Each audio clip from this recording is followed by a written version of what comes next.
Mas, assim, o título aí, o que é Big Data?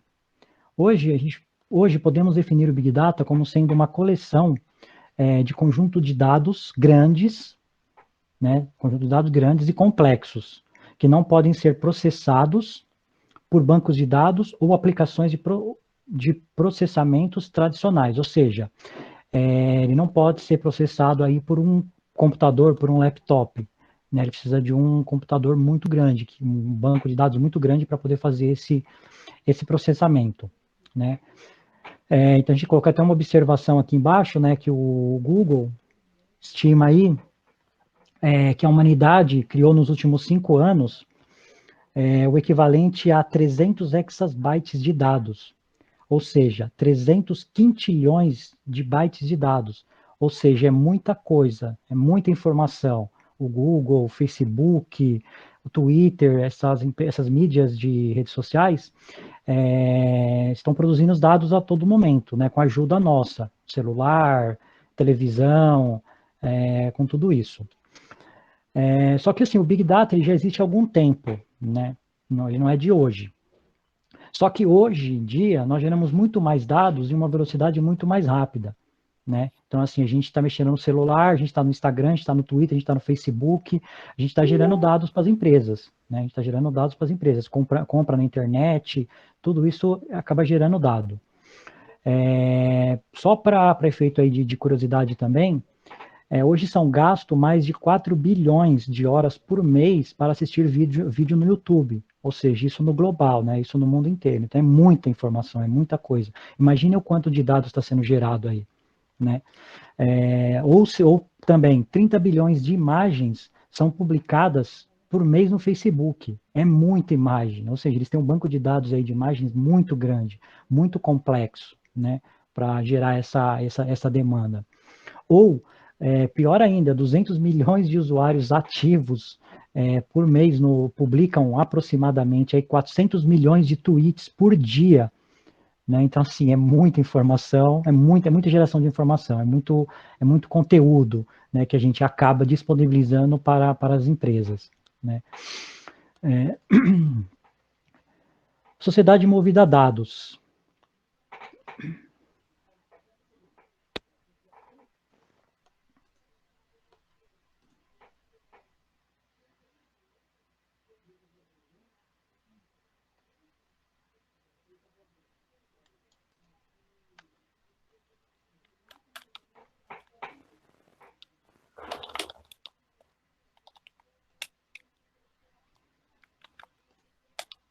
Acho que a Nathalie não tá mudo dela, né?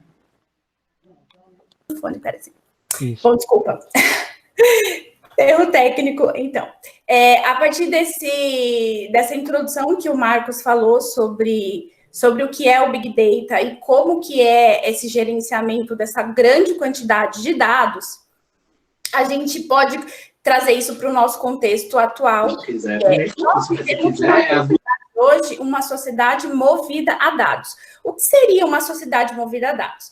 Ela é o quê? Quando nós, se a gente for traçar uma linha histórica das revoluções industriais, nós temos aí 3 revoluções industriais, que foram revoluções praticamente de um tempo analógico, e a 4ª revolução industrial, que nós chamamos também de revolução digital, que aconteceu na virada do século e teve uma ascensão maior quando veio o uso da internet. Né? Como diz, tem um escritor muito famoso, que está meio que na moda agora, que escreveu o livro Homo Sapiens, e tem o atual livro dele, que chama Homo Data.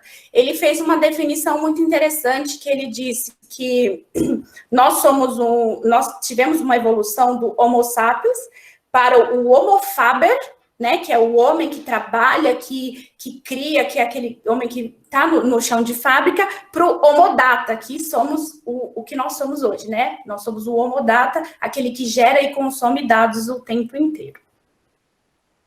Então, assim, quando a gente vê essa imagem, que assim, os dados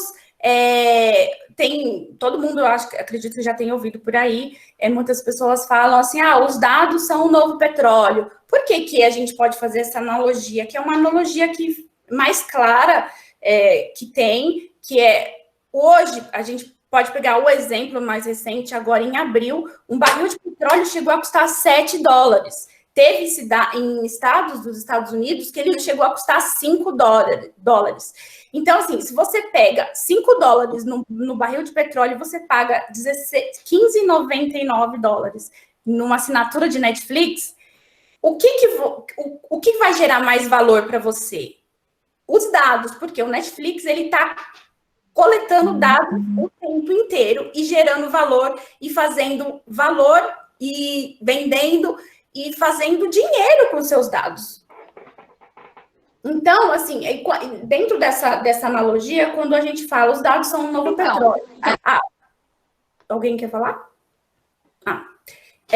Os dados são um novo petróleo, por quê? Porque tal como o petróleo, ele precisa ser extraído, ele precisa ser refinado e tratado, assim como o Marcos já disse, né, nas definições do conceito de Big Data. Só que há uma grande diferença. O petróleo, ele é uma fonte que ele vai acabar um dia. E o dado, não. O dado, ele é uma fonte que não se esgota. Tá, Marcos? Olha, eu vou fazer um comentário aí que eu acho legal também.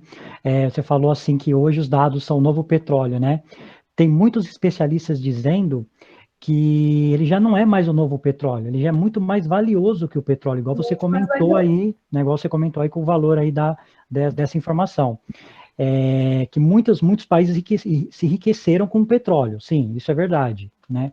Só que hoje em dia, quem souber utilizar os dados a seu favor, né, ele vai conseguir enriquecer muito mais, ou seja, é o novo combustível, né? O dado é o novo combustível das empresas, né? Então é um conceito bem legal. Tanto que nós podemos ver, há 10 anos atrás, as empresas mais valiosas do mundo eram a maioria empresas que era a Petrobras, já chegou a estar no topo das empresas mais valiosas do mundo, Coca-Cola, não tinham quase, a única empresa que sempre ficou meio que no topo, sempre foi a IBM, a Microsoft. Mas hoje nós temos as empresas tops do mundo, são só as empresas que trabalham com tecnologia e são diretamente, o insumo deles são os dados. Passa, por favor, Marcos. Isso.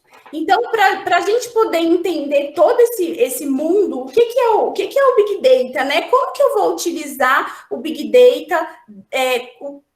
Todo mundo fala, o que é Big Data? Mas espera, mas o que é isso? Isso é um sistema? É uma coisa que eu posso pegar? Quais são as características que eu preciso utilizar se eu quiser trabalhar com isso? Você precisa conhecer umas características essenciais. São as primeiras as características que a gente pode utilizar, que são as principais. Existem... surgiram 3, depois mais 3 e outras 3, e assim, tem gente que define como 10, tem gente que define como 7, então assim, depende muito daquilo para o que ferramenta, para o que você quer aplicar e qual é o contexto da sua organização, enfim. Então, assim, os primeiros Vs, que são os essenciais, que também dá para você trabalhar, mesmo sem você precisar dos outros seguintes, são, a definição deles é bem clara, assim, apesar de parecer um pouco complicado, mas é uma definição muito clara. Por exemplo, o volume. O que é o volume? Uma quantidade de dados cada vez maior. O que é o volume? A gente está gerando dado o tempo inteiro. Essa reunião, ela está gerando milhões de dados. Todo mundo está entrando aqui nos seus logins. Isso está gerando dados, certo? E-mails, redes sociais, imagens, vídeos. Isso é um volume gigante que está dentro de cada plataforma, que para você fazer uma separação disso, você vai ter que primeiro medir qual que é o volume de dado que você tem em determinado local, certo? A velocidade, ela se trata... Qual que é a velocidade que esses dados são gerados? É questões de segundos, né? A gente gera dados na internet, por exemplo, uma rede social é instantaneamente um dado gerando outro dado, que gera outro dado, e assim sucessivamente. né? Os dados são compartilhados, e assim, é uma coisa que você não tem como, você meio que é um pouquinho, não é impossível, mas é bem difícil, por isso que existem essas ferramentas, é você mapear o rastro desses dados todos, né? A veracidade. Essa é uma ferramenta muito importante dessa primeira etapa, que é, dessa quantidade inteira, você vai ter que extrair todos aqueles dados que são verídicos, porque não adianta nada você trabalhar com dados que não são verídicos.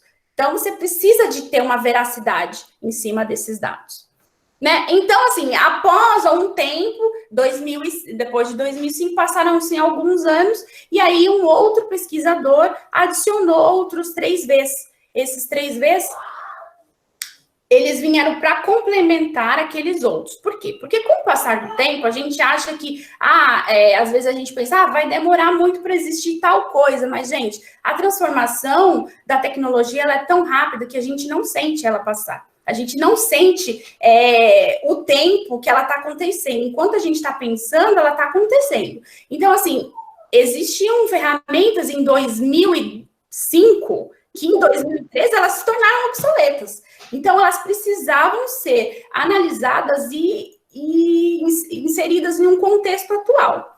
Então, assim, para você ter a veracidade, que é a confiabilidade da fonte da informação de onde esses dados estão.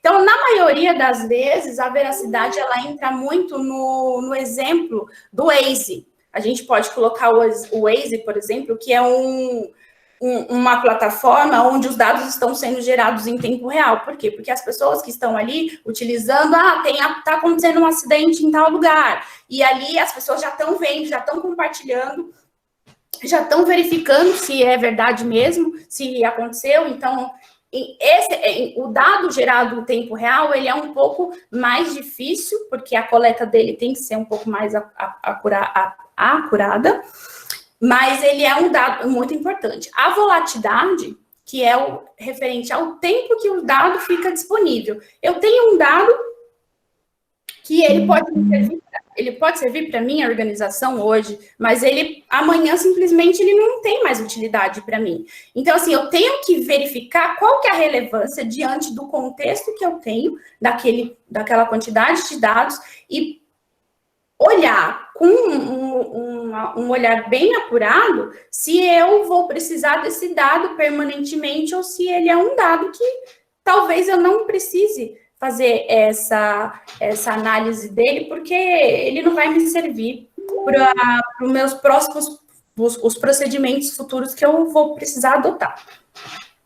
E o valor que se refere ao dado que, assim, eu julgo como o mais importante. Por quê? Porque o valor, ele já diz, assim, ele é muito claro, que é o valor agregado ao processo de coleta, armazenamento e análise.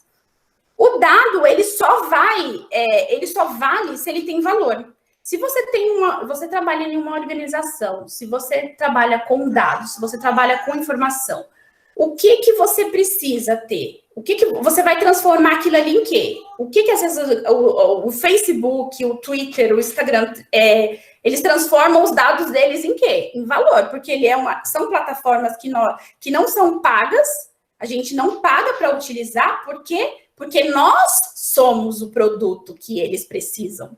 Nós somos, a gente não paga, por quê? Porque o produto é a gente. A gente que é o produto que o Facebook precisa. Se não formos usuários, o Facebook não gera valor, porque ele não vai ter dados, ele não vai ter dado para publicizar, ele não vai ter dado para disponibilizar para empresas de terceiros. Então, assim, esse é o valor. O valor é um dos mais importantes.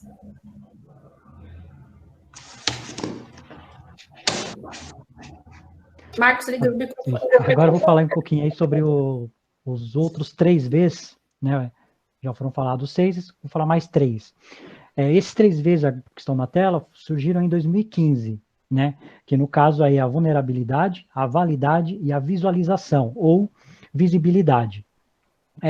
A vulnerabilidade refere-se à segurança e proteção contra a violação dos dados. O que quer dizer isso? Na maioria das vezes, você tem um grupo de pessoas da empresa que quer acessar esses dados. Só que assim, você vê lá por fases, né? Por fases. O diretor pode acessar, o analista pode acessar, o assistente pode acessar, o auxiliar pode acessar. Então, quanto mais dado você tem, maior é a informação, maior é a informação concretizada ali no caso, né? Vamos dizer assim, a informação falhou. A informação confidencial, exatamente. Então, você tem que ter níveis de acesso a esses dados. Ou seja, você vai ter que utilizar equipamentos, softwares para proteção desses dados, né, para não que ocorra aí desvio, essas coisas, e para controle de acessos também. A validade refere-se ao tempo que a informação continua sendo relevante. Então, vamos supor, o diretor pediu para você colher umas informações hoje. Só que assim, ele vai usar daqui 2 semanas. Tá, pode ser que daqui 2 semanas esses dados não tenham mais valor. A gente pode citar como exemplo aí as notícias. A notícia saiu hoje, só que o seu gerente vai utilizar isso aqui daqui 2, 3 semanas, um mês no caso, talvez essa notícia não tenha mais valor. Né? Então, tem que ver essa questão. Estou fazendo a extração dos dados. Então, é para hoje? Então, beleza. Então, já vamos fazer todo o processo. Né? Caso contrário, esses dados podem não ter validade lá no futuro. E a visualização ou visibilidade. Refere-se ao modo em que os dados são apresentados para facilitar a tomada de decisões. As informações devem ser acessíveis e legíveis. Aqui, no caso, é a forma como você pode apresentar essas informações. Né? É essencial que os dados tenham visibilidade para quem vai receber essas informações, né? Ou seja, tem que ser bem apresentado, exige um pouco da criatividade da pessoa que vai apresentar esse dado, que vai informar esses dados, né? Ele requer também algumas ferramentas capazes de processar, filtrar e criar gráficos, tabelas, para poder exibir essas informações para a sua diretoria, para os CEOs das empresas. Né? Então, esses três vezes aqui se tornam um pouquinho importantes também, né? E para todo mundo ficar... Só para complementar aqui um pouquinho sobre a vulnerabilidade, que também é um dado mais recente que surgiu após... a gente pode... O que a palavra vulnerabilidade já diz, né? O dado, ele está ali, os nossos dados estão aí expostos nas redes sociais. A gente aceita os termos quando a gente vai entrar ou fazer qualquer coisa. Quando a gente instala um aplicativo, quando a gente faz um cadastro, a gente aceita os termos, ninguém lê esses termos, mas a gente aceita. A gente não sabe para que esses dados vão ser utilizados. A gente não sabe se esses dados forem vazados, o que será feito com eles. Então, assim, essa vulnerabilidade, ela precisa estar muito clara dentro de um projeto, porque, por exemplo, vou dar um exemplo prático. Agora, nós estamos vivendo uma pandemia.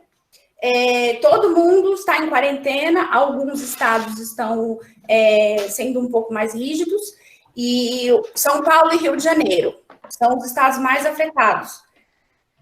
O estado de São Paulo e do Rio de Janeiro, eles fizeram um acordo com as telefonias, as redes de telefonia, Vivo, TIM, para quê? Para que eles disponibilizassem os dados dos titulares dos aparelhos celulares para serem monitorados a sua geolocalização, para poder identificar os picos de aglomeração de pessoas, para verificar quantas pessoas estão cumprindo a quarentena.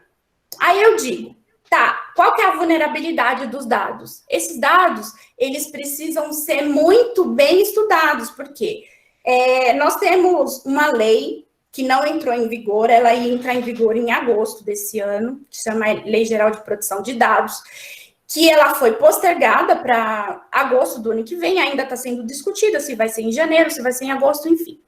No Brasil, a gente não tem uma lei ainda, ela foi sancionada, mas ela ainda não entrou em vigor. Nos países da Europa, por exemplo, e nos Estados Unidos, que é uma lei mais rígida ainda, ela diz que se você tem uma organização que trabalha com isso, você tem que trabalhar em parceria, tem que trabalhar dentro da LGPD. Nada do que você fizer com os dados, todos esse processo, tem que estar de acordo com a Lei Geral de Proteção de Dados. Senão, você vai perder todo o seu trabalho, não adianta. Então, assim, essa é uma parte muito importante para qualquer tipo de dado que você for trabalhar, principalmente se for um dado que relativizar a uma pessoa. Então, qualquer dado que você tiver, que puder ligar a uma pessoa física, ele tem que ser muito bem estudado e tem que ser pedido, ele tem que ter um pedido judicial para ser tratado.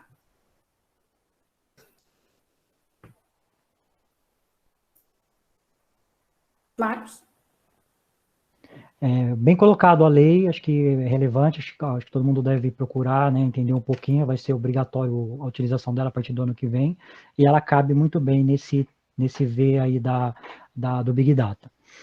Bom, a gente falou aí das curiosidades, a gente falou aí das informações, a gente falou do conceito, né? Por que o Big Data tem se tornado tão importante hoje em dia?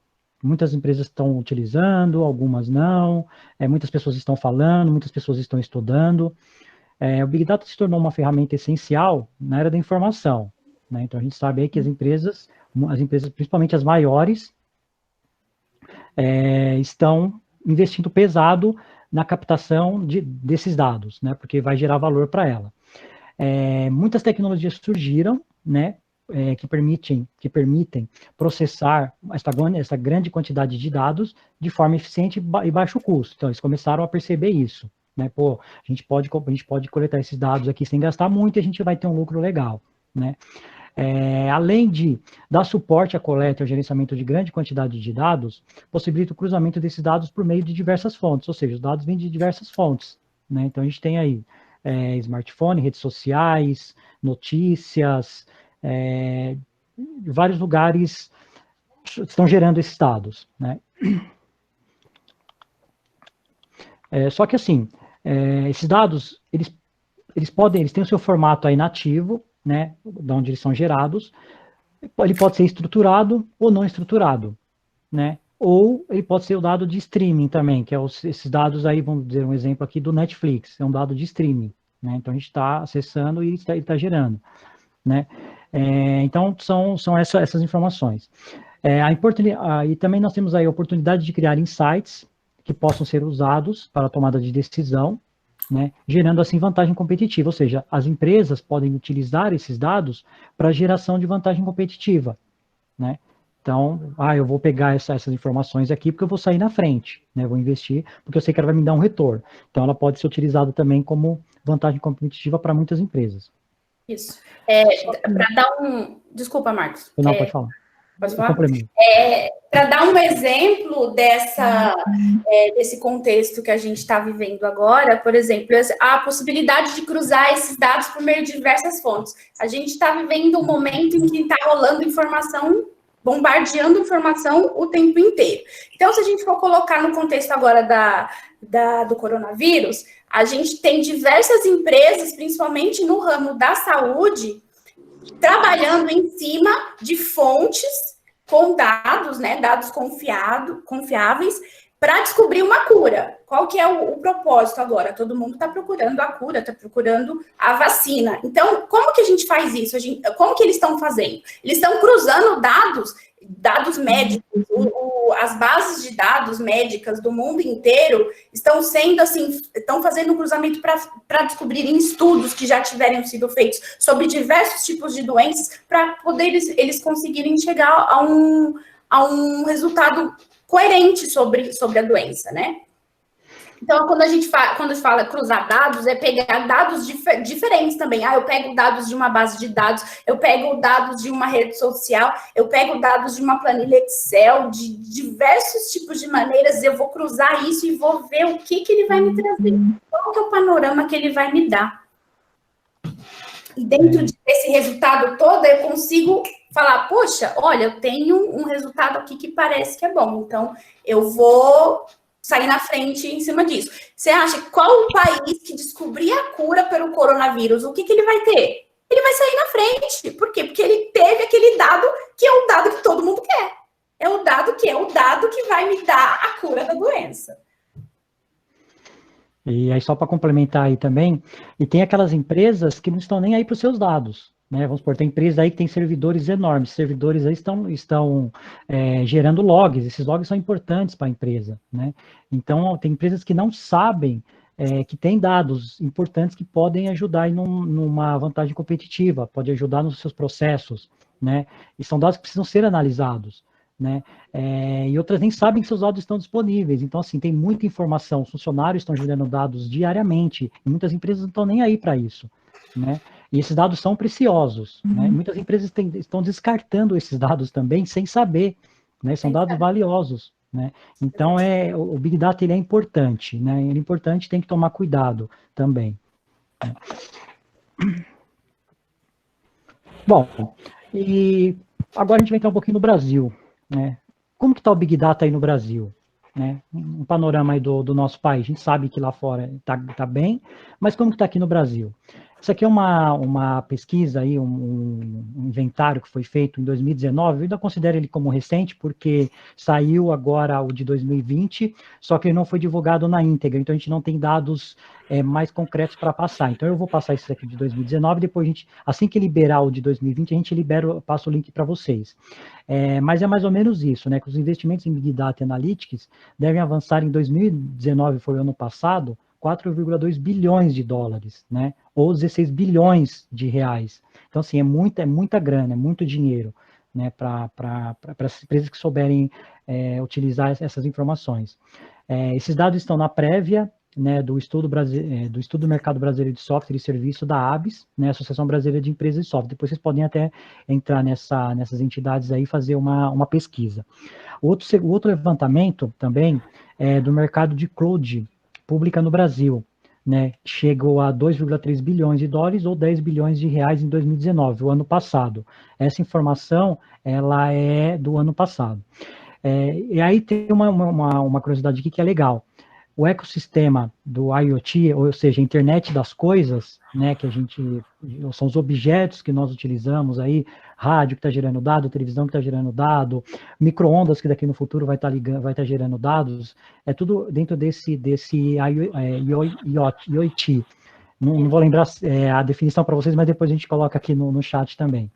Deve movimentar 9 bilhões de dólares, ou 38 bilhões de reais, isso no ano passado, né? Só que o crescimento deles é de 20% até 2022, então quer dizer, ainda está dentro dessa margem, né? Muitas empresas aí estão lançando novos produtos, novas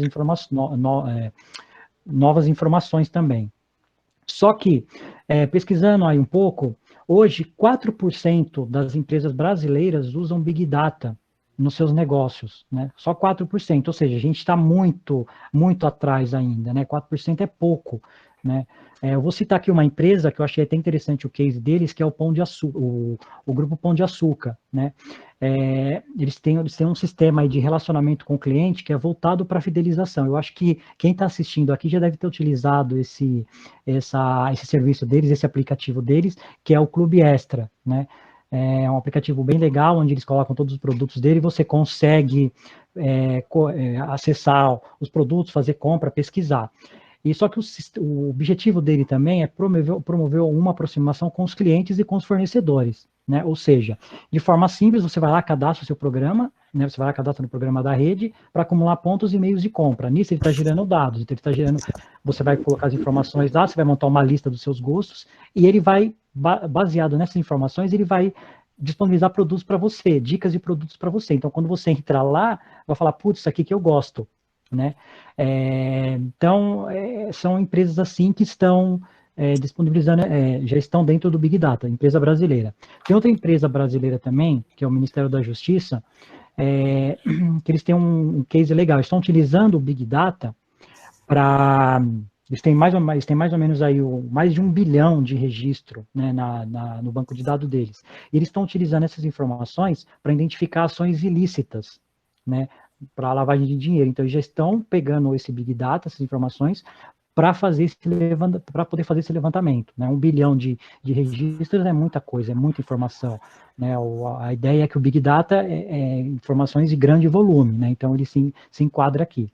E nós temos aí também os 10 líderes mundiais, né? Só para efeito de curiosidade, que é o Alphabet, depois vocês podem até pesquisar aí no Google, que é considerado hoje em dia a mãe do Google, né? A Amazon, muitos aqui já devem ter comprado na Amazon, acessado a Amazon, a Apple e a Microsoft. Não necessariamente nessa ordem aqui, mas são essas 4 aqui são as mais top aí na área de Big Data. Inclusive, a última pesquisa que saiu das empresas mais valiosas do mundo, a Amazon é a primeira empresa mais valiosa do mundo. Ou seja, exatamente, ela tem um grande número de dados, né? Ela sabe mais da sua vida do que você. E aí, só uma curiosidade agora, acho que poucas pessoas devem saber. A Amazon, cada pessoa que abre uma conta na Amazon tem uma página diferente, ou seja, a minha página é diferente da página da Nathalie, do que da página da Clarissa, do que da página da Maria Lúcia. Por quê? Porque eles vão moldar conforme o seu gosto, conforme as suas informações. Então, assim, é uma página para cada pessoa do mundo, né? Então, ou seja, é muita informação, né? Então, não é à toa que eles estão aí no primeiro do mundo, né? É isso mesmo. Bom, então, assim, a gente já fez um overview sobre Big Data e a gente vai falar um pouquinho como que a gente vai usar isso dentro do nosso mundo, né? Do nosso universo, que é para os profissionais da informação.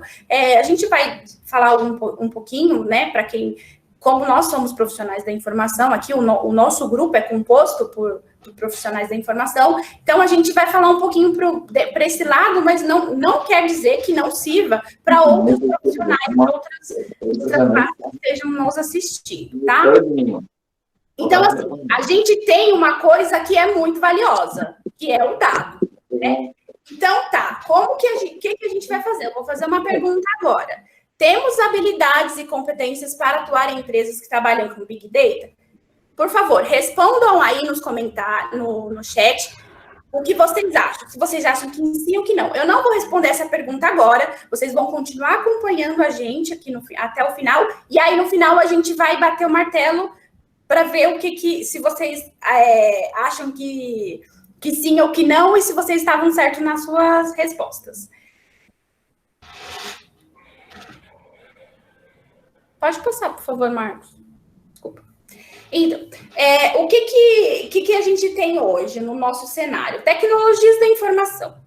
Qual que é a mudança de paradigma que teve dos últimos anos? Vamos por aí, 20 anos, 10 anos não, mas 20 anos, assim, já é muito longe. A gente pensa, 20 anos é muito longe, mas aí a gente vai pular 1991, surgimento da internet comercial, a internet domiciliar, a gente pode ver que essa mudança de paradigma, ela nos acometeu muito rápido, e a gente teve, com o passar do tempo, foi observando uma mudança de quê? O surgimento de quê? De novos mercados.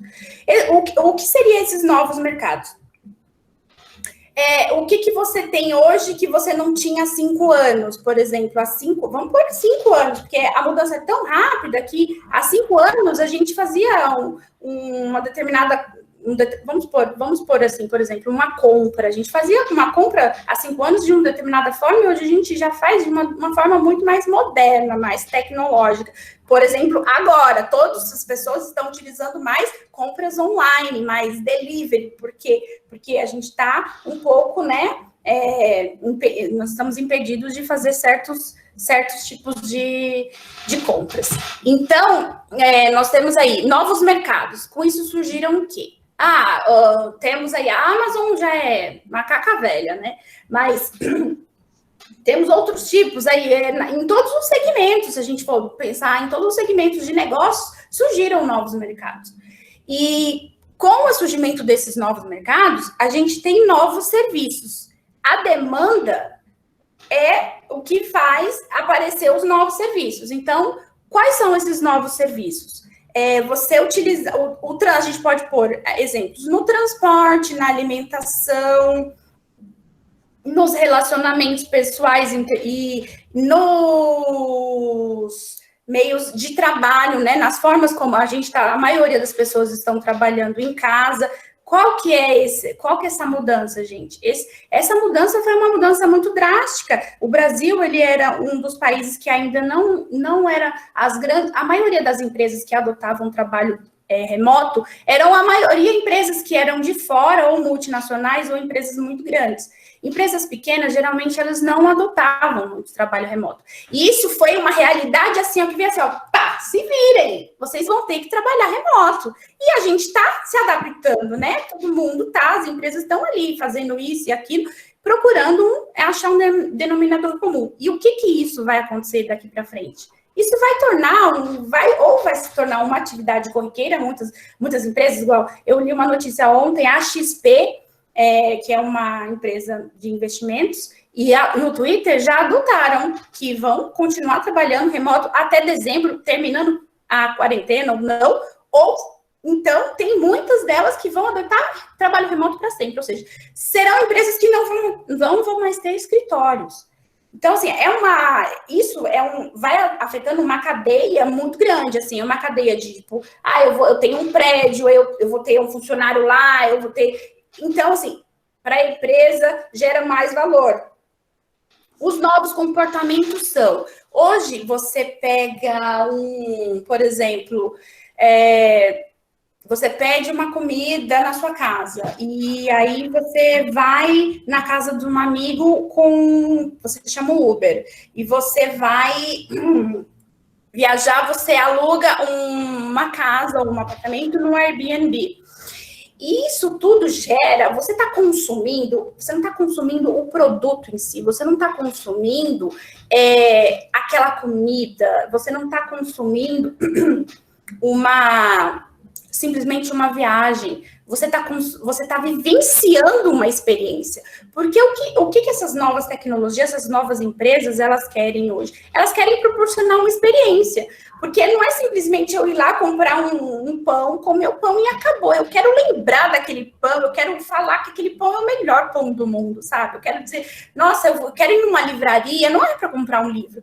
Se uma livraria tem, nossa, vamos naquela livraria, a livraria não tem café gostoso, de vez em quando rola um encontro lá. Então, assim, eu quero vivenciar uma experiência, né?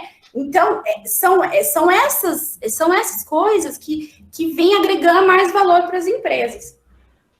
Qual que é o resultado dessa disrupção toda? Né? Quando a gente fala, a maioria, hoje, muita gente só fala, disrupção. O que é disrupção? Disrupção é a quebra de padrões, né? E modelos pré-existentes. Ou seja, eu pego um modelo, um padrão que já existe, mas eu quebro aquela cadeia de dele ficar sempre daquele mesmo jeito e eu aplico esse modelo de uma nova versão. É como se eu fizesse... não é inovação, é diferente de disrupção, apesar de muita gente confundir e também achar que é a mesma coisa, mas assim, tem uma pequena diferença, mas a disrupção é isso. Então, quando todo mundo diz, um modelo disruptivo, o Netflix é um modelo disruptivo, por quê? Porque ele é um modelo que pegou a Blockbuster, aplicou aquela ideia, por que eu vou ter que ir na locadora alugar um filme se eu posso assistir o filme em casa? Então, assim, você pegar modelos e aplicar novas ideias, só que mantendo aquela essência daquele produto em si. E o resultado? O resultado dessa disrupção toda, que é a informação, a recuperação da informação é mais eficiente. A gente pode utilizar... se a gente for fazer uma busca hoje no Google, a gente tem aí uma porrada de 300 milhões de resultados. Mas como que você vai saber que aquela informação que você está buscando ali, que você está pesquisando, é a que você realmente precisa? Então, por quê? Porque você vai ter um conhecimento, né? A gente tem conhecimento, a gente fala conhecimento de mundo. Você precisa ter um conhecimento de mundo. Então, quando você tem um conhecimento de mundo, você sabe exatamente o que você quer. Não, mas não quero isso. Olha, estou falando, se você digitar, principalmente se a gente for buscar por palavras meio que genéricas. Então, a gente tem, assim, dentro do nosso conhecimento de mundo, das nossas vivências e experiências, a gente sabe identificar qual é a informação que vai ser eficiente para aquilo que a gente está procurando. Então, assim, aí a gente tem informações armazenadas em multiplataformas. Nós temos hoje, antigamente a gente estudava e tinha que anotar toda a lição no caderno. A gente salvava em disquete, aí o disquete quebrava, perdia. A gente não tinha a gente não tinha nuvem para salvar, a gente não tinha backup, a gente salvava no disquete, depois a gente salvava no CD, a gente salvava e tinha o computador que não tinha CD, e aí a gente começou a salvar no pendrive, e hoje a gente simplesmente nem precisa salvar, porque dependendo do que você tem, ou o que você está fazendo, no Google, por exemplo, você tira uma foto no seu celular e automaticamente já está salvo na nuvem, que é no Google Fotos, né? Então, multiplataforma, salvou no seu celular, na memória interna do seu celular, tá salvo no Google Fotos, e ali você pode, se você tiver um outro backup, você pode mandar automaticamente para o backup. Então, assim, você tem opções de você sempre ter a informação para você pegar ela quando você precisar. Porque você tem certeza que, se ela não estiver salva em um determinado lugar, ela vai estar em outro. E o usuário consome e produz informação. Como? No começo da internet, quando ela surgiu, ela foi feita, a ideia de fazer uma internet, ela era para ser um produto que existisse para as pessoas consumirem apenas. Ela foi feita para as pessoas consumirem, ou seja, eu jogo tudo que eu quiser na internet, as pessoas só vão consumir, ou seja, elas só vão ler, elas só vão interagir nem tanto, mas elas só vão pegar aquele produto. Com o passar do tempo, a internet ela se modernizou um pouquinho, lá para nos anos 2000, 2000 e pouco, aí ela já começou a ser um pouco mais híbrida, a gente consumia e começou a interagir. Isso antes de redes sociais, tá? A gente começou a interagir com e-mail, com... como que chama aqueles outros lá que tinha? ISQ? Não esqueci, olha, pra você ver como tô velha. O ICQ, Messenger. Lá que tinham... IRC. Então, olha, só eu que sou velha assim, todo mundo é jovem e que não lembra? Bom, ISQ, não é? É isso mesmo. Então, aí surgiu o MSN, foi uma revolução. Gente, o MSN foi a revolução da internet, nos anos 90, nos anos 2000. E a gente achou que aquilo lá era o mais top, só que não, né? Aí surgiu o Facebook. O Facebook falou, pronto, cheguei e agora eu vou quebrar com todo o modelo que tinha antes. Então, aí começou o quê? A gente começou a produzir informação também na internet. Com o surgimento dos blogs, das redes sociais, o Orkut, né, na verdade, antes do Facebook veio o Orkut. Então, o Orkut já começou a produzir, a gente já começou a produzir dados e informações ali, e aí veio o Facebook. Aí o Facebook veio que meio que uma revolução e tá aí até hoje. E a gente acha que não vai surgir nada, mas provavelmente, a gente não sabe, mas tudo pode acontecer. Então, a gente não é só consumidor, a gente é produtor de informação de dado. E foi quando as empresas, o Facebook, que é o pioneiro da rede social, que começou a monetizar os dados, foi quando eles perceberam, isso aqui tem valor. Então, o que eu vou fazer? Vou pegar e vou agregar isso aqui para mim. Foi quando ela começou a ser a top de todas essas redes sociais. Pode passar, né? E aí, quando a gente fala dado, informação e conhecimento. A definição, isso aí para a gente, que é da área de informação, é meio que obrigatório a gente saber, né? O que é dado, o que é informação, o que é conhecimento. Mas vamos fazer um exemplo para as pessoas, para ficar muito mais lúcido. O que é dado? Vamos pegar o coronavírus, Covid-19. É o dado. O que você tem? Eu tenho o dado, Covid-19, certo? Qual a informação que eu tenho sobre a Covid-19? É uma doença que causa problemas respiratórios, infecções respiratórias. Ok. O que é o conhecimento? O conhecimento Ele é um vírus que ele é transmitido pelo contato com pessoas que estejam infectadas, ele é transmitido através do muco ou alguma coisa assim. Isso é o conhecimento. Então, vocês percebem que a gente pode pegar exemplos para poder transformar isso e colocar, aplicar lá naqueles meios lá que a gente falou lá atrás? Então, por exemplo, assim, qual que é o objeto de trabalho que nós temos? Nós, profissionais da informação, a informação, óbvio. A gente trabalha com a informação o tempo inteiro, né? E então, aqui a gente vai ter o quê? As habilidades, né? Quando fala dado, informação e conhecimento. Para a gente trabalhar com Big Data, a gente precisa ter o quê? A gente já tem, né? A gente não precisa ter, a gente já tem as habilidades essenciais. A gente já faz o quê? Gerenciar, organizar, disponibilizar. O que a gente faz? A gente faz isso o tempo inteiro, não é? A gente não está lá, para quem trabalha em bibliotecas, a gente está lá disponibilizando o acesso para o usuário, a gente pega o material, a gente faz a curadoria dele, a gente organiza, a gente indexa, cataloga tudo e vai e disponibiliza aquela informação da melhor maneira para ela ser recuperada. Para quem trabalha em arquivo também segue a mesma linha. Dentro disso, a gente extrai valor. O que a gente precisa fazer com a informação? Extrair valor dela, porque, como eu falei lá, o dado, ele só tem valor, ele só vale se ele tem valor, olha isso. Ele só é importante se ele for gerar valor dentro da minha organização. Se ele não for relevante, eu não vou precisar. Se ele não me der retorno, ele não tiver valor, eu não quero, eu não preciso dele. Então, extrair valor dentro desse contexto da informação, quando você faz o gerenciamento, organiza e disponibiliza, você vai ter o quê? Você vai ter uma informação de qualidade.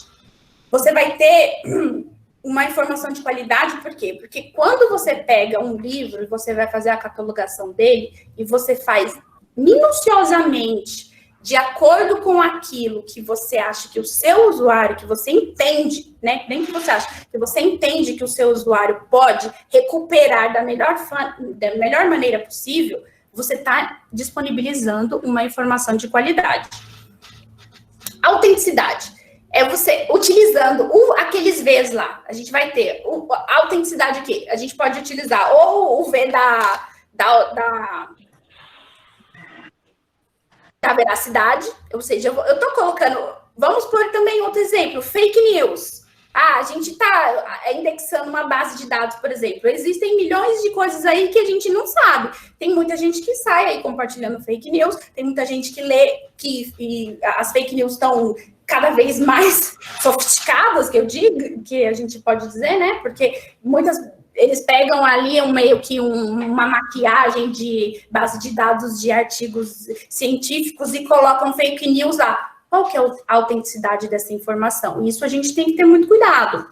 Então, a gente vai utilizar aqueles da veracidade, a gente vai utilizar também da validade, a gente vai validar essa informação aqui, você vai verifica a veracidade dela. Se você tem certeza que ela é verídica, aí você vai lá e valida ela. E aí você vai gerar o quê? Você vai gerar uma informação autêntica. Você tem o seu usuário, o seu cliente, o que for, ele vai ter certeza de que ele está utilizando uma informação autêntica. E aí, com isso tudo, você vai ter uma autoridade. Então, assim, o que é uma autoridade? Bom, eu posso afirmar com toda certeza que o Marcos, o escritório do Marcos é autoridade em certos tipos de informação, porque ele trabalha com informação de qualidade e uma informação autêntica. Então, assim, ele é a autoridade, ele vai ser indicado como referência para buscar certos tipos de informação. Marcos caiu? Sim. Pronto. Pode continuar. Pode continuar? Professor, bom, continuando ao tema, né? Perfil do profissional exigido pelo mercado. Né? Para atuar no universo de Big Data, além de dispor de grande capacidade analítica, né, a gente dispor de grande capacidade analítica e cognitiva, um bom profissional será aquele que estiver melhor qualificado. né? Tem algumas qualificações aqui que é imprescindível para analista aí de Big Data, gerente de Big Data, né? Para estar inserido dentro do Big Data, que é coletar, armazenar, coletar, armazenar, analisar dados de diferentes fontes, em diferentes formatos e gerados em diferentes velocidades, ou seja, a gente está usando os Vs lá da frente, né? Então, para você coletar, armazenar e analisar os dados de diferentes fontes, diversas fontes, diferentes formatos, aí são, quem está na área já sabe, né? Gerados em diferentes velocidades, ou seja, tá em todo, você pode pegar da internet, celular, todas essas informações. Então, isso aqui, a velocidade se diz isso. Você precisa compreender as plataformas e ferramentas para Big Data, né? Eu citei algumas aí, no caso é o Hadoop, o MapReduce e o Spark, são as principais aí para gerenciar bancos de dados de grandes volumes de dados, né? Ou seja, o Big Data, ele não é naquele dado pequeno, ele é gigante, aqueles dados você não consegue quantificar, né? Você não consegue pegar, assim, não é palpável, né? Nenhum dado é palpável, mas você não tem como dimensionar essa informação. Então, esse software, esses sistemas, eles vão te ajudar nessa coleta, nessa armazenagem, nessa análise desses dados. Você precisa compreender as plataformas, já falei, você precisa migrar do sistema tradicional de coleta, né, e armazenamento de dados para a estrutura de Big Data, ou seja, você tem que sair do seu básico ali, né, do convencional, aquele que a gente tem ali, não esqueci a palavra agora, e passar para o Big Data, uma estrutura de Big Data, né? Então, você sai do convencional e passa para uma estrutura de Big Data. Além dessas informações, a gente tem aquelas que a Nathalie citou, todo bibliotecário tem que ter, todo profissional da informação tem que ter, né, para ajudar nessa informação. A gente sabe que as unidades de informação, aí, a gente pode citar arquivo, biblioteca, não tem aquele volume de dado para poder trabalhar com Big Data. Só que a gente pode colocar essas características, essas informações, esses conceitos, a gente pode aplicar dentro dessas unidades, né? Para coletar, para armazenar, para visualizar, para você passar algumas informações para gerência e tal. Mas essas habilidades aqui são as que o mercado exige, né? Tanto aí para quem vai estudar, para quem está querendo iniciar nessa profissão como analista, diretor, gerente, e por aí vai. Né? Então, esse slide aqui, acho que eu considero um pouquinho ele importante para quem queira entrar nesse ramo. Você quer complementar alguma coisa, Nathalie? Como o Márcio falou, a gente não pode confundir que toda base de dados ela seja um Big Data, não. A gente pode, aqui como a gente falou no começo, a gente pode utilizar de algumas ferramentas que o Big Data utiliza para a gente poder aplicar de alguma forma, não que a gente iremos aplicar um Big Data dentro de uma empresa pequena, por exemplo, porque não adianta a gente ter um banco de dados SQL, por exemplo, a gente uma planilha Excel e a gente querer aplicar Big Data, não. Big Data tem que ter muito dado, mas assim, é muito dado mesmo, não é uma quantidade pequena de dados, eu não vou conseguir fazer o cruzamento, eu não vou conseguir cruzar muita informação e extrair valor dela. Então, se a gente fala, muita gente pergunta, tá, mas como que a gente vai utilizar isso numa biblioteca, por exemplo?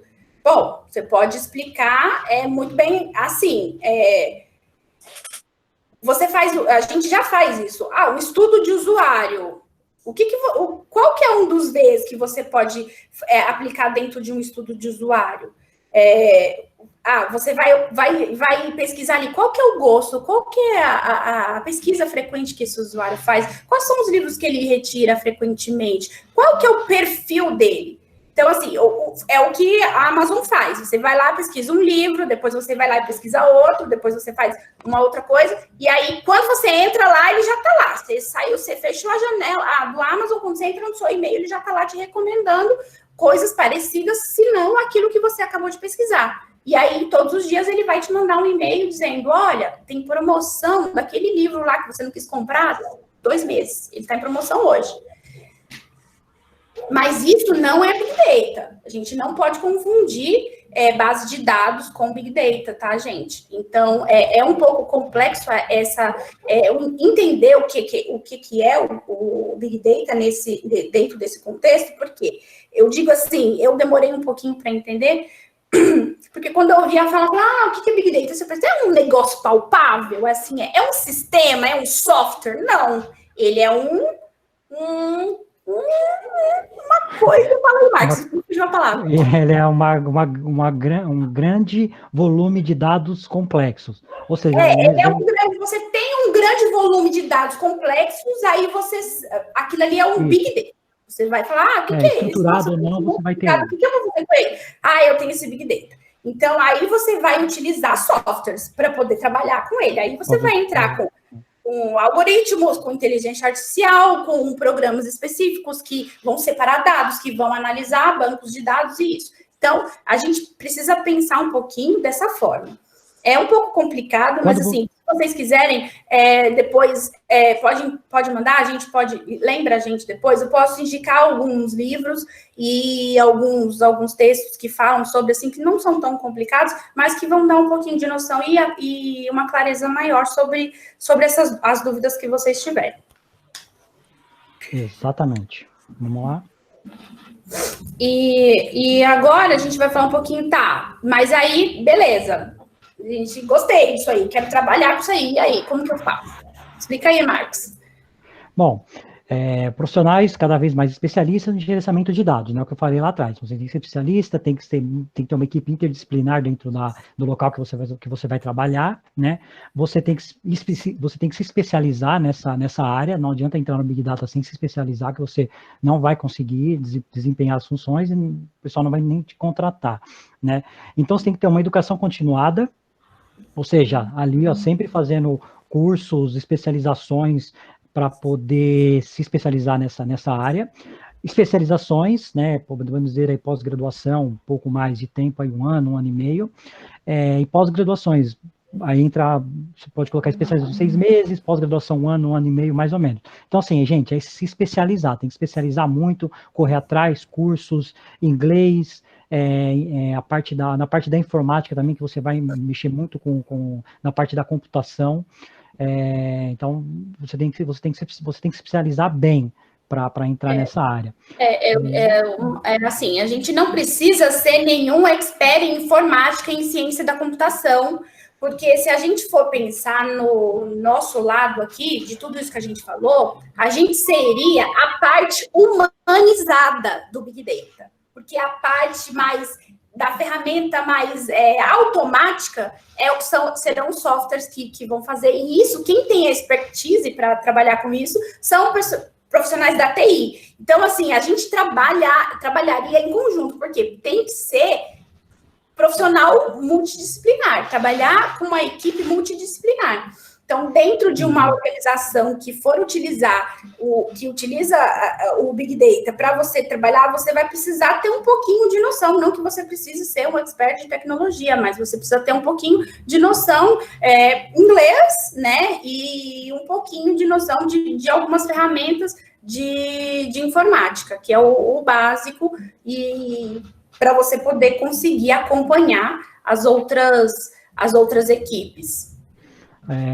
E aí, pensando um pouco nesse todo contexto, a gente colocou esse slide aqui, ele é interessante. Eu já venho pensando um pouco nessa área, né? Eu estou estudando Big Data, estou estudando análise de dados, ciências de dados, que eu acho que é uma área promissora, então acho que quem tiver interesse de entrar, acho que o momento é agora, né? Lá no futuro vai estourar mais ainda, mas quem estiver pronto lá na frente vai estar com os melhores empregos, com os melhores salários. Eu levei um pouquinho de tempo aí para abrir um pouco os olhos para essa nova área, e foi puxão de orelha, foi comentários da minha coordenadora lá no escritório. Marcos, por que você não faz dados? Por que você não vê isso de dados? Tem alguns cursos aqui, acho que isso é sua cara, acho que deveria tentar, né? Eu relutei um pouquinho, porque é um pouquinho complexo, né, o estudo para você chegar nisso, Só que eu comecei fazendo umas análises de dados ali bem pequenininha ali no escritório, né, ali para Clarissa, ali para a nossa área, ali para tentar resolver algumas questões ali, deu certo, acabei pegando o gosto dessa área, acho que é uma área bem legal, uma área promissora, estou correndo atrás aí de cursos de Big Data, especialização, cursos básicos aí na internet, estou rastreando todos os cursos que tem aí para especializar, para ter esse conhecimento, né, eu ainda estou engatinhando, né, nessa área, mas assim, já me trouxe muitas informações, já consegui abrir a minha mente para essa nova área, e eu acho que é legal, eu acho que assim, estou na área do arquivo, né, do escritório Madrona Advogados, então eu cuido dessa parte de arquivo.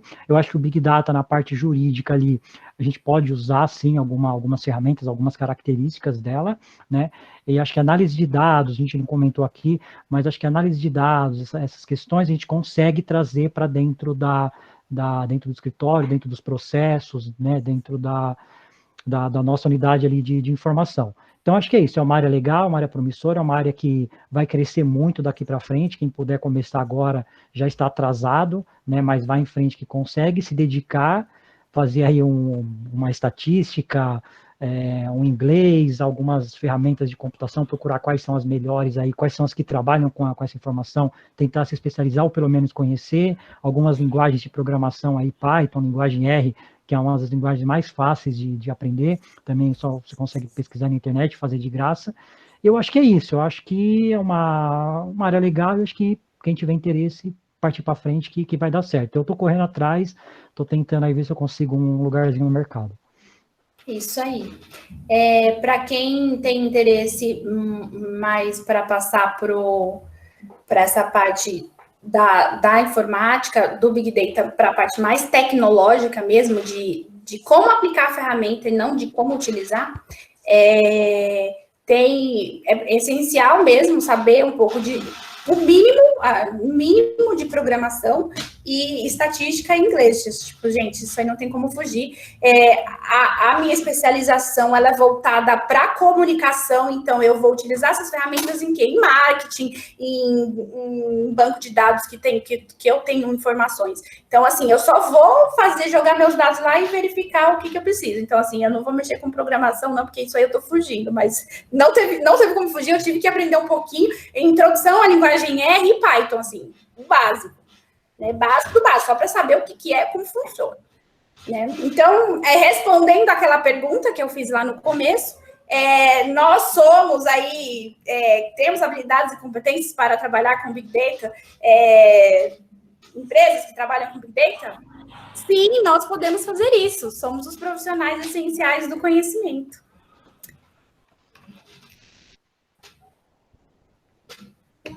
É isso aí.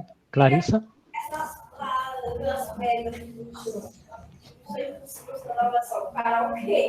Marcos? Pode falar. Clarissa, acho que vai falar. Pode passar o próximo, pode fechar no último, por favor. A gente vai disponibilizar os slides depois para vocês por e-mail, tá? Então, podem ficar tranquilos e depois a gente pode passar mais algumas dicas daquilo que a gente falou durante a apresentação, tá? Acho que a Clarissa vai falar alguma coisa. Só para... Gente, eu queria parabenizar vocês pela apresentação, tá?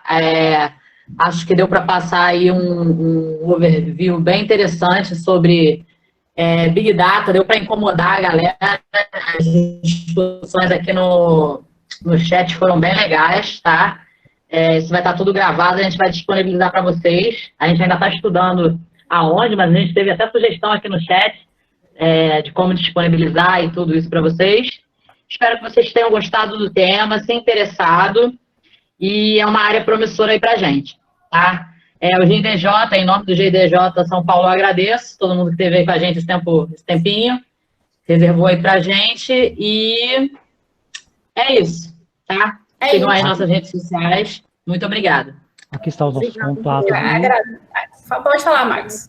Aqui estão os nossos contatos, né? Quem tiver interesse, vai entrar em contato com a gente nas redes sociais lá também, no Twitter, lá no Instagram, lá no LinkedIn, procurar a gente lá, a gente tenta ajudar aí de alguma forma. Alguém vai falar alguma coisa? Alguém tem mais alguma coisa para falar? Então, gente, Eu eu tenho perguntas, gente, temos quero perguntas. agradecer a presença de todos vocês e Eu foi gostaria muito bom poder fazer uma compartilhar um pergunta. pouquinho desse nosso conhecimento. E qualquer dúvida que vocês tiverem, pode entrar em contato com a gente por e-mail ou pelas nossas redes sociais. Clarissa, você separou algumas perguntas? Tem sim. Tem uma bem interessante aqui da Lívia Linhares, que está participando aqui com a gente. A gente não vai conseguir responder todo mundo, gente. Então, eu vou pegar essa pergunta só para a gente não estender também muito o nosso tempo, que eu acho que eu também posso colaborar com a resposta. Acho que todo mundo que participa aí do GIDJ pode opinar também. Que a Lívia pergunta, em 30 anos, muitas profissões ficaram obsoletas. Como vocês enxergam a profissão do bibliotecário neste cenário? Sobretudo os bibliotecários que não seguirão nessa área de BD. Posso falar? Primeiro, Marcos? Pode. O que eu acho é o seguinte, existem muitos, né, por aí a gente vê muito, muitas profissões vão sumir, a tecnologia vai acabar com as profissões e tal. O que a gente tem? Eu acho, na minha opinião, e pelo que eu já li, as profissões não vão ser extintas, algumas, eu acho que vão ser transformadas. As profissões, elas não vão sumir, elas vão se transformar. Então, assim, nós, como profissionais da informação, nós já nos transformamos ao longo do tempo, né? Se a gente pegar aí uma história desde o surgimento da nossa biblioteconomia lá, a gente já se transformou muito. Hoje nós somos a gente lida com tipos de informação, a gente não lida somente com o livro em si, com o papel, enfim. Então, o que a gente pode dizer nesse momento? A gente vai ter que andar e se especializar para a gente não ficar para trás. Né? 30 anos aí, a gente vê, daqui 30 anos, a gente não sabe se a gente vai mudar o nome, se a gente vai sumir. Eu acredito que não, gente. O livro vai sumir, não vai acabar. O livro em papel vai acabar? Não vai acabar. Existe essa discussão há muito tempo, o livro acabou? Não vai acabar. A gente se transforma, a gente se adapta, a gente vai vendo para que caminho que está seguindo, e aí a gente vai vendo, a gente tem que ter uma visão de mundo e verificar onde é que a gente vai, onde que você quer estar daqui 30 anos, daqui 5 anos. Gente, 30 anos é muito longínquo, assim. Não dá para falar em 30 anos, a gente tem que falar em 5 anos. 5 anos, aí, vamos falar da Agenda 2030. 10 anos, você poderia imaginar o ano passado que esse ano a gente já está vivendo esse momento? Não, então a gente não pode pensar que daqui 30 anos, nossa, muito longe. A gente precisa pensar o tempo mais perto possível e caminhando, seguindo, observando o que está acontecendo para poder se adaptar naquele meio. Porque hoje as empresas que não se inovaram, que não utilizam tecnologia, que não pensam dentro do mundo tecnológico, elas não vão sobreviver, principalmente agora. Se você vê, o ano que vem, não sobreviverão. Então, assim, precisa se reinventar, precisa seguir as tendências, ficar de olho e ter a expertise de falar, opa, isso aqui tá dando certo, eu acho que isso aqui dá. Então, vamos caminhar para isso. Não, a gente tem que parar com um pouco de falar, minha profissão vai sumir, minha profissão tá velha. Não, gente, por favor. Vamos pensar no hoje, vamos pensar no amanhã, mas uma amanhã perto, tá? Não precisa pensar no amanhã daqui 10 anos, não. Não precisa 5. 5 é muito. Mas vamos pensar positivo, que ninguém vai, né?